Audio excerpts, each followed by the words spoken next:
اللہ کہتے ہیں کہ مجھے کیا فائدہ ہوگا کسی کو جہنم میں ڈالنے سے؟ اللہ چاہتے نہیں ہے کسی کو جہنم میں بھیجنا، اور آپ بھی چاہتے ہیں کہ کوئی نہ جاوے۔ بھائی اس کے لیے تھوڑی سی منتیں کرنا پڑے گی، خوشامدیں کرنا پڑے گی۔ کراچی کے اجتماع کو پورے عالم کے ہدایت کے لیے اللہ سے ذریعہ بنا دے، قبول کروا لیں، کریں گے انشاءاللہ۔ اس کے لیے 2-3 باتیں میں مختصر عرض کروں، اس کے بعد ہلکے بھی لگیں گے۔ ایک بات تو یہ نہیں ہے، اجتماع سے پہلے ہم اپنی مسجدوں سے جماعت بنانے کی کوشش کریں، صحیح ہے؟ کم از کم سے روزہ تو سب کا لگوائیں، سارے مردوں کا، سارے عورتوں کا، اپنے محلے کے اندر سے روزہ لگوا دیں۔ کون کون لگوائیں گے بھائی؟ کب تک لگوا دیں گے؟ اجتماع سے پہلے یعنی 25 دسمبر سے پہلے پکی بات ہے۔ ہمارے پشتو والے ہوں گے نا، یہ کہیں گے خامخواہ۔ خامخواہ کا کیا مطلب؟ ضرور بضرور۔ تو یہ خامخواہ یہ کام کرنا ہے انشاءاللہ 25 دسمبر تک۔ آج تک جس کا بھی سے روزہ نہیں لگایا، نہیں لگا، اس کو بھی ہم سے روزہ لگوا دیں۔ آپ کہیں گے نماز؟ انشاءاللہ سے روزہ لگائے گا، نماز بھی پڑھے گا، سے روزہ لگائے گا دوسرے کو بھی نمازی بنائے گا، صحیح؟ سے روزہ سارے مردوں کا، عورتوں کا لگوائیں گے انشاءاللہ، پکی بات ہے۔ اچھا، دوسری بات یہ ہوگی کہ کم از کم 2 رکعت پڑھ روزانہ دعا مانگیں گے، اے اللہ کراچی کے اجتماع کو انتہائی طور سے قبول فرما کر پورے عالم میں ہدایت کے عام ہونے کا ذریعہ بنا دے، جیسے کہ تو نے حجۃ الوداع کے لوگوں کو ہدایت کے عام ہونے کا ذریعہ بنایا۔ اے اللہ ہم تو بڑے مسکین، اے اللہ ہم تو بڑے دور نبی سے، اے اللہ ہم نے تیرے نبی کو بھی نہیں دیکھا، اے اللہ تو ہمیں بھی ذریعہ بنا دے۔ دعا مانگیں گے، 2 رکعت روزانہ پڑھیں گے، کون پڑھے گا؟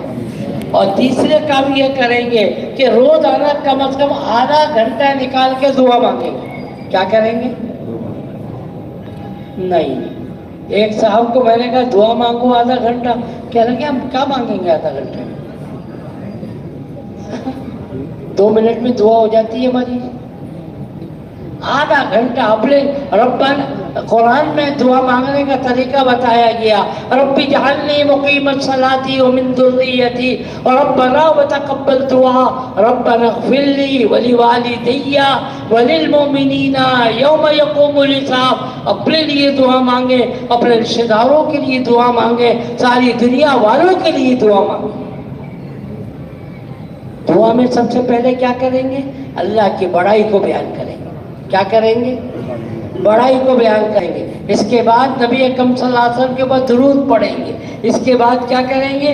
اپنے گناہوں کی معافی مانگیں گے، اپنے گناہوں کی معافی مانگیں، اللہ معاف کر دے۔ اس کے بعد دعا شروع کریں گے۔ ہم ڈائریکٹ دعا کرتے ہیں، ہر چیز کے آداب ہوتے ہیں۔ بیٹے نے باپ کا دل دکھایا ہے اور جا کے پاؤں دبا رہا ہے، پہلے تو الٹا سیدھی باتیں کی ابا جی کو، پھر پاؤں دبا رہا ہے، ابا جی راضی ہو جائیں گے؟ نہیں، بس وہ ایک جملہ کہتے ہیں ابا جی کل مجھ سے غلطی ہو گئی تھی، میں نے کچھ کہہ دیا تھا، مجھے معاف کر دیں۔ باپ کہے گا کہ کوئی بات نہیں، میں نے معاف کر دیا۔ غلطی کرنے کے بعد معافی نہ مانگے اور پھر پاؤں بھی دبائے، چائے بھی پلائے، ابا جی خوش نہیں ہوں گے۔ ہمارا اور اللہ کے درمیان میں ایک حجاب ہے، کس کا؟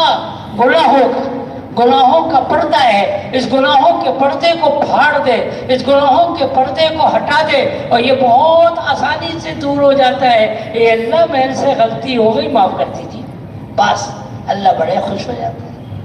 التائب من الذنب کمن لا ذنب لہ۔ اس آدمی نے تو گناہ ہی نہیں کیا، جیسے میں نے بھی کہا گناہوں کی بجائے اس کی جگہ نیکیاں بھی لکھ دیتے ہیں اللہ تعالیٰ۔ تیسرا کام کیا کریں گے؟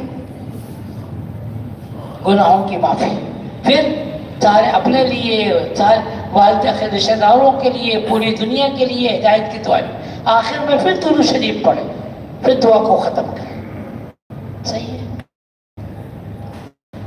اور اگر موقع مل جائے 2-4 آنسو نکال لیں، آنسو نکالنے والوں کی دعا کبھی رد نہیں ہوتی.